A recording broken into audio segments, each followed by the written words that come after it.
Jeans পরার অপরাধে আন্তর্জাতিক দাবা টুর্নামেন্ট থেকে বাদ পড়লেন বিশ্ব চ্যাম্পিয়ন ম্যাগনাস কার্লসেন। এমন নজিরবিহীন ঘটনাই ঘটেছে নিউ ইয়র্কে। বিশ্ব র্যাপিড দাবা চ্যাম্পিয়নশিপে ড্রেস কোড ভঙ্গের অপরাধে কার্লসেনকে নবম রাউন্ডে খেলতে দেওয়া হয়নি। ক্ষোভে ফিদে আয়োজিত পরবর্তী দাবা আসর থেকে নিজেকে প্রত্যাহারের ঘোষণা দিয়েছেন ম্যাগনাস কার্লসেন। নিউ ইয়র্কে বসেছে বিশ্বসেরা দাবাড়ুদের মেলা। বিশ্ব র্যাপিড দাবা চ্যাম্পিয়নশিপে অংশ নিতে মার্কিন মুলুকে এসেছেন বিশ্বনাথন আনন্দ, ইয়ান ক্রিস্টফ, আলেকজান্ডার গ্রিশিকরা। এ সময় ব্যস্ত ভঙ্গিতে জিন্সের প্যান্ট পরিহিত বর্তমান চ্যাম্পিয়ন ম্যাগনাস কার্লসেনকেও টুর্নামেন্ট ভেন্যুতে প্রবেশ করতে দেখা গেল। কে জানতো ওই জিন্স প্যান্টের কারণেই এই বিশ্ব চ্যাম্পিয়নের সাথে ঘটবে নাটকীয় ঘটনা।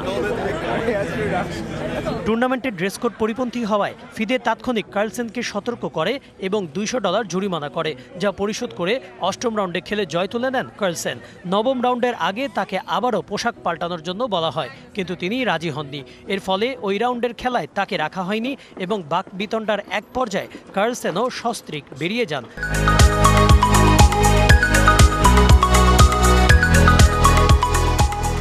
ভেন্যু থেকে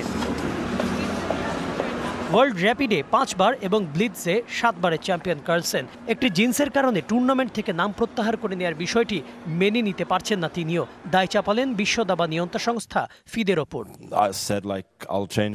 আমি দুঃখ প্রকাশ ও জরিমানা পরিশোধ করার পরও ওরা আমাকে ক্রমাগত চাপ দিয়ে যাচ্ছিল।